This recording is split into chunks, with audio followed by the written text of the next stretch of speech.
kelas 3B. Halo, perkenalkan nama saya Nurul dari absen 11. Saya Talita Zalia Putri dari absen 22. Nama saya Najwa Syahriban Mufarda dari absen 9.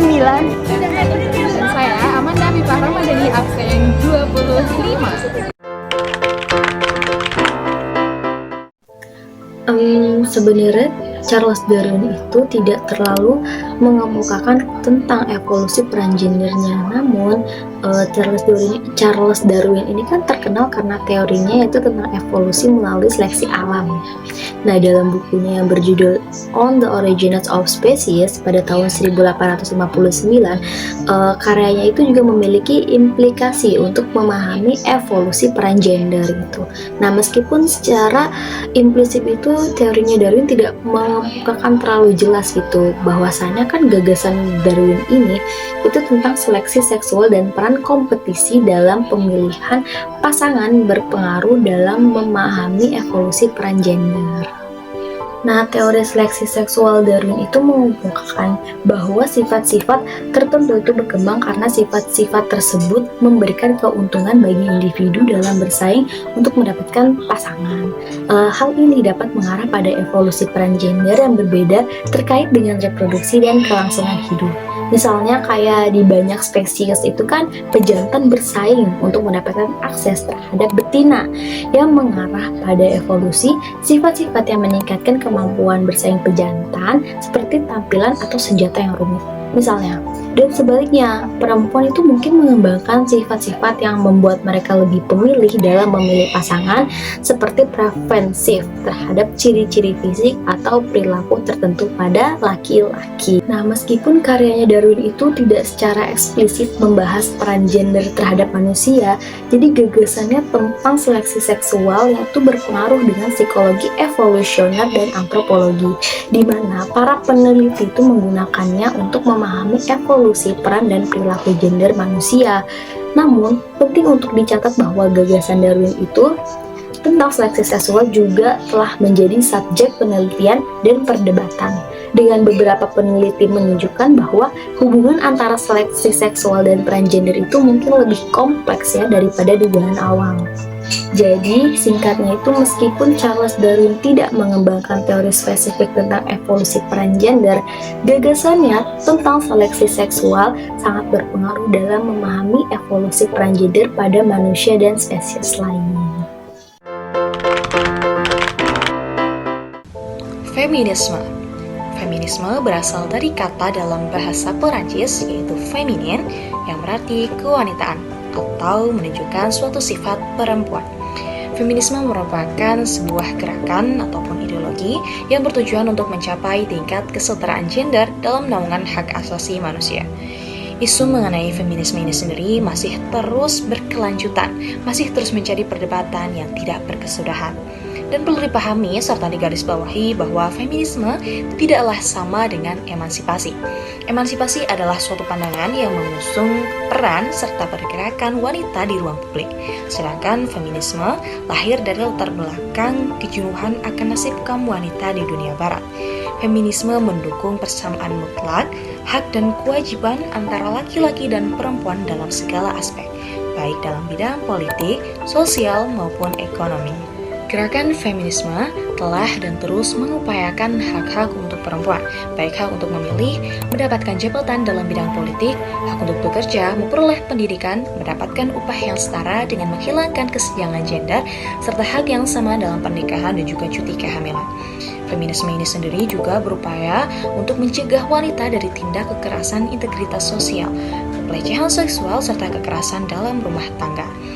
Perubahan cara berpakaian serta aktivitas fisik yang diterima seringkali juga menjadi bagian dari feminisme ini sendiri. Lalu, bagaimanakah Islam memandang feminisme? Islam tidak mempermasalahkan feminisme selama diartikan sebagai emansipasi. Islam tidak merendahkan harkat dan martabat perempuan, namun justru Islam yang memuliakannya. Islam memberikan hak yang sama antara laki-laki dan perempuan untuk memperoleh haknya dalam mendapatkan pendidikan, pekerjaan, serta berpartisipasi aktif dalam ruang publik. Ketika kita menengok ke dalam sejarah, dalam peradaban Romawi, wanita diperlakukan seperti barang.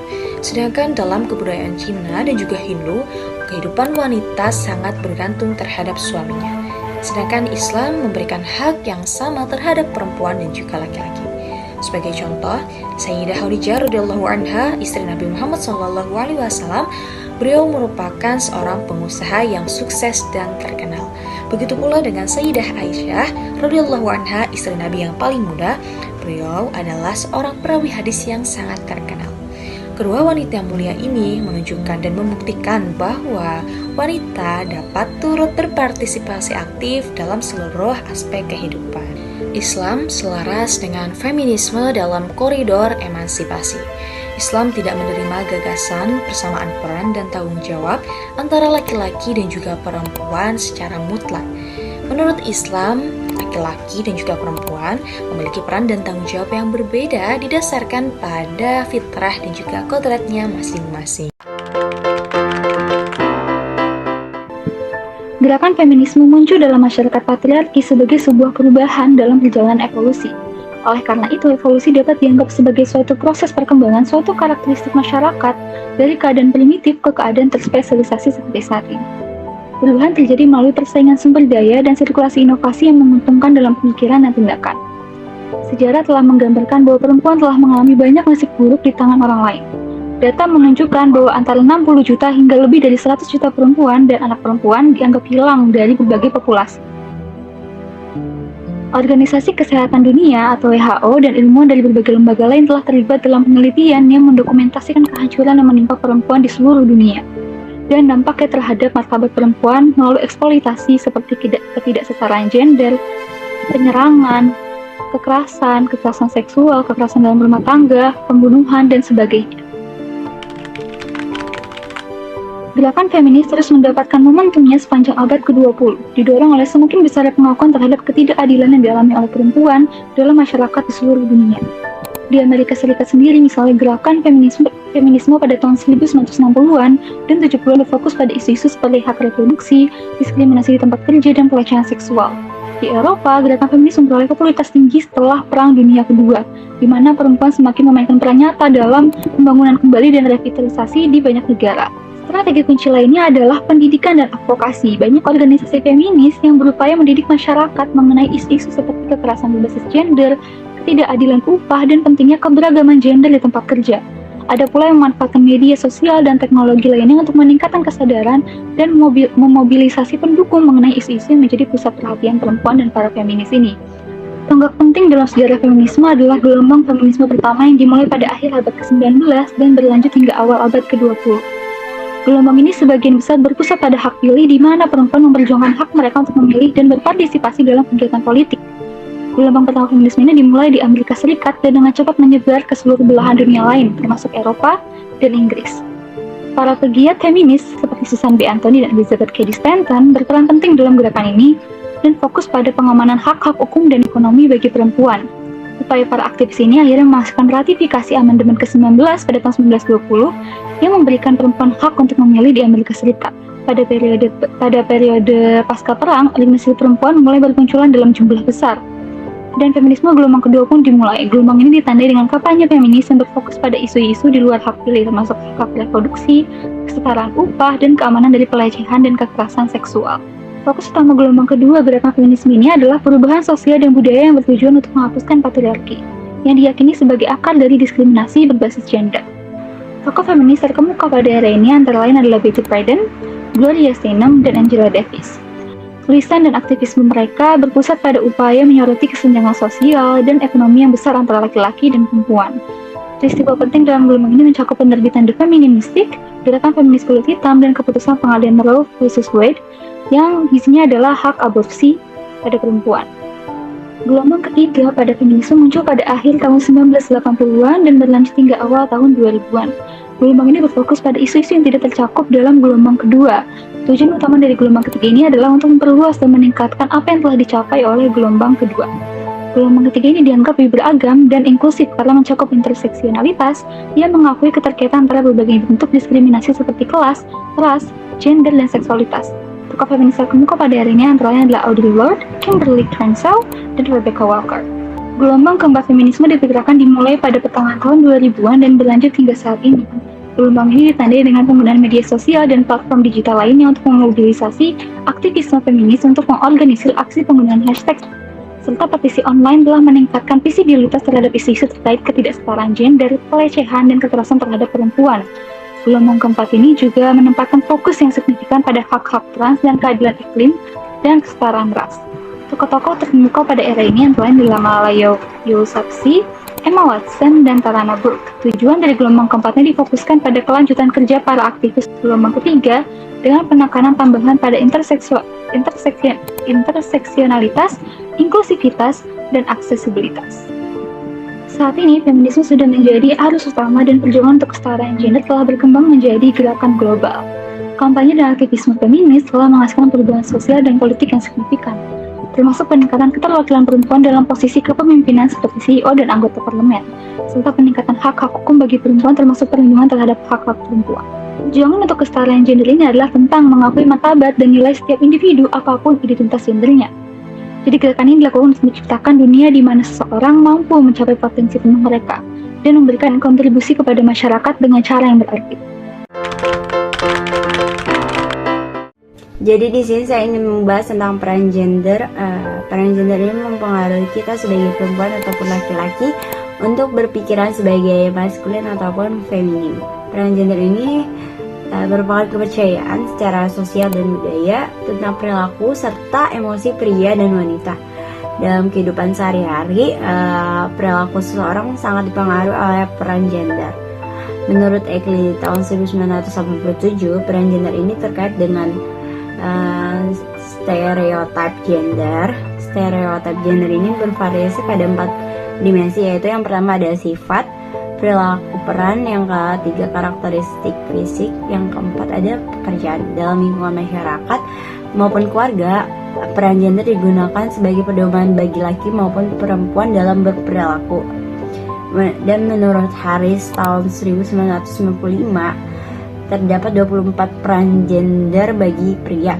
Peran gender pria ini dibagi menjadi peran gender pria tradisional ataupun klasik, peran laki-laki, dan peran gender pria modern. Peran gender pria tersebut dibagi ke dalam 5 kategori utama, yaitu yang pertama ada pembawa standar, yang kedua pekerja, yang ketiga kasih, yang keempat bos, dan yang kelima ada individu yang kasar.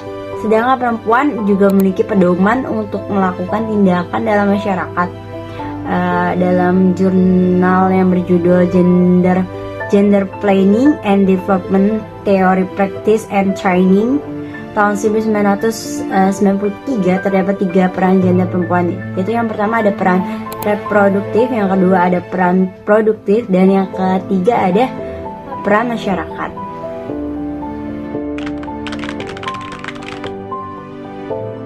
Selanjutnya saya akan membahas tentang fenomena peran gender, yaitu ada 5. Yang pertama adalah partisipasi wanita di dunia kerja.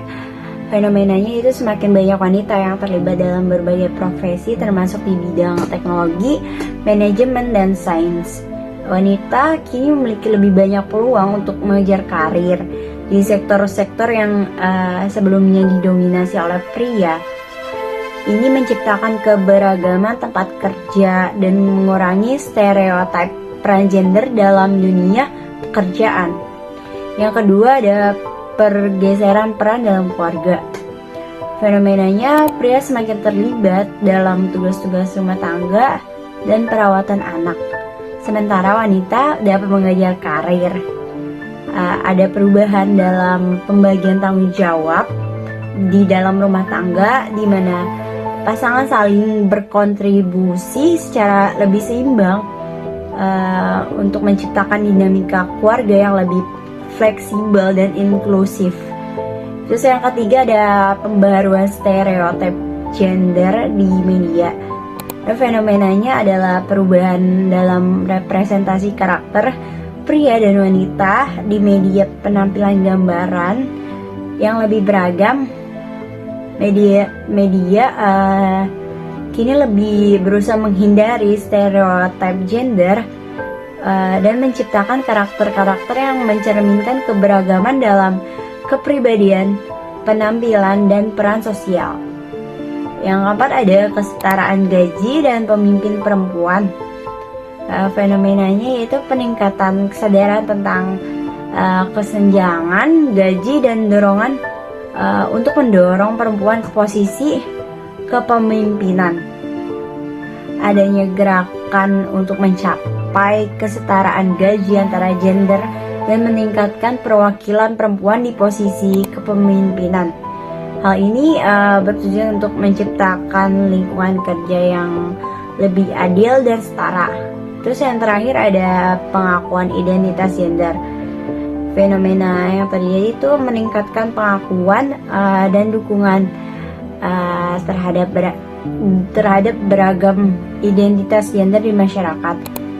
Dan semakin banyak individu yang merasa nyaman untuk mengidentifikasi diri sesuai dengan identitas gender mereka sendiri. Ini mencerminkan pergeseran budaya menuju penerimaan yang lebih besar terhadap keberagaman gender. Dan semua fenomena yang tadi saya bacakan itu menandakan perkembangan positif menuju masyarakat yang lebih inklusif dan setara secara gender. Meskipun tantangannya masih ada, namun upaya-upaya ini untuk menciptakan perubahan yang signifikan dalam cara kita melihat dan menghargai peran gender saat ini. Terima kasih. Ini parah nih.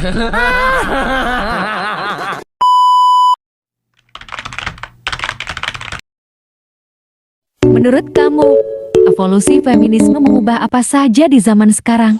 Ya, evolusi feminisme seperti yang kita tahu dulu, para wanita itu didiskriminasi, dianggap lebih rendah dari laki-laki. Namun alhamdulillah sekarang tidak seperti itu. Jadi tentu pertama mengubah di bidang pendidikan. Dulu kan cewek itu nggak boleh bersekolah, kayak cuma di rumah aja. Tapi sekarang tuh cewek itu berlomba-lomba untuk mencapai pendidikan tingginya. Kan kita udah tahu kalau misalnya dulu tuh zaman dulu yang dapat pendidikan itu cuma perempuan-perempuan ningrat atau enggak laki-laki yang punya jabatan gitulah. Terus karena ada feminisme ini jadi semua orang, bahkan kita yang jadi perempuan ini udah bisa berkuliah gitu. Jadi pertama pendidikan. Kesempatan pendidikan pada perempuan itu dibuka lebih luas daripada dulu, sama dengan kesempatannya dengan gender yang lain, gender seperti laki-laki. Lalu selain itu kesempatan pekerjaan juga terbuka luas bagi wanita. Lebih mudah dapat pekerjaan ya. Terus habis itu biasanya perempuan kayak biasanya pekerjaan yang cuma bisa dilakuin sama laki-laki, tapi sekarang perempuan pun juga bisa ikut kontribusi untuk melakukan pekerjaan itu kayak gitu. Lalu wanita itu dianggap tidak diduakan gitu. Wanita juga punya peran yang penting bagi kemaslahatan umat dan keturunan, untuk menghasilkan keturunan itu penting. Setelah itu evolusi feminisme yang sekarang terjadi ini juga memberikan peluang pada wanita untuk menjadi pemimpin. Apakah gerakan ini benar-benar menambah kesempatan bagi wanita? Oh ya jelas, karena ya tadi itu kan kita udah bisa ngapa-ngapain aja sebebas kita dengan aturan yang ada, norma-norma yang berlaku lah jelas. Jadi kayak membuka kesempatan ya jelas membuka, karena ya gitu kita jadi bisa bebas bergerak, bisa melakukan apa yang kita suka tanpa ada kayak standar ganda gitu-gitu. Ya tentu menambah banget mulai dari pendidikan, karir, lalu juga kesempatan-kesempatan lain untuk mengikuti beberapa komunitas dan sebagainya. Apa adanya evolusi feminisme ini mengurangi kesempatan bagi peran gender lain? Enggak, justru kan poin dari feminisme itu nyari kesetaraan antara gender. Kita tetap ada keadilan bagi masing-masing gender gitu. Jadi nggak cuma berpihak kepada salah satu gender dan gender lainnya tuh merasa terdiskriminasi gitu. Semua orang bisa berlaku sama. Jadi kalau misalnya menutup kemungkinan buat salah satu gender buat jadi kayak tersisihkan atau gimana, nggak mungkin sih. Ada porsinya masing-masing gitu. Jadi selagi memang perempuan itu bisa ngelakuin dan nggak ada salahnya, ya nggak apa-apa gitu. Tentu tidak. Justru karena perempuan diperbolehkan untuk ikut bersaing itu, maka akan menambah peluang-peluang baru untuk memunculkan potensi-potensi yang terpendam dari diri wanita maupun dari diri laki-laki yang sebelumnya mereka bersaing hanya dengan laki-laki saja, namun sekarang mereka bersaing dengan perempuan juga. Maka itu pasti akan menambah dinamika baru pada perkembangan mereka. Menurut kamu, apakah evolusi feminisme ini memberi dampak baik? Yang pertama kan, jadi kan lebih banyak kontribusi kayak di dunia industri udah ada perempuan yang banyak bekerja, di pendidikan juga kita sudah setara sama laki-laki, udah berpendidikan gitu. Terus kayak ya jadi kayak laki-laki sama perempuan tuh seimbang gitu pengaruhnya. Ya positif. Menurut aku positif sih ya, karena kan jadinya menurutku malah jadi ngurangin beban dari laki-laki juga sih ya, karena kan biasanya kan perempuan kan dianggap lemah atau gimana, tapi kan di sini kita dikasih kesempatan untuk nunjukin kalau perempuan tuh ternyata bisa. Positifnya pastinya ya perempuan jadi lebih memiliki kesempatan untuk berkembang, mengembangkan dirinya kayak gitu. Itu membawa pengaruh positif. Contoh konkretnya juga kita bisa lihat pada presiden Indonesia, yaitu ada Bu Megawati. Itu juga menjadi pemimpin dari suatu negara, itu adalah bentuk positif dari feminisme. Lalu juga di contoh kecilnya di lingkungan kampus juga, itu kemarin panitia PBAK dari Fakultas Psikologi UIN Jakarta 2023 itu ketuanya adalah perempuan gitu. Apakah teori evolusi Darwin memiliki kaitan dengan peran gender?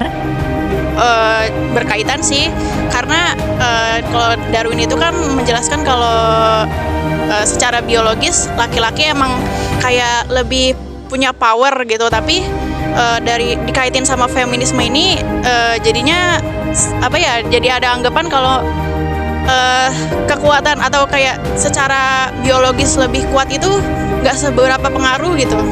Menurutku mungkin nggak spesifik tapi mirip lah, karena kan kalau yang di Darwin ini kan perubahan dari yang kera menjadi manusia. Kalau yang di zaman sekarang ini itu lebih ke kayak perubahan ini aja sih, kesetaraan aja gitu.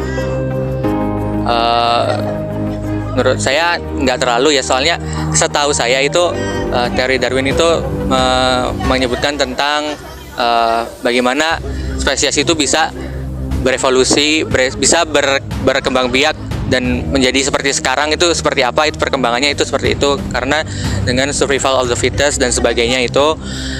Dan sedangkan feminisme itu sepertinya berbeda bidang dari Darwin.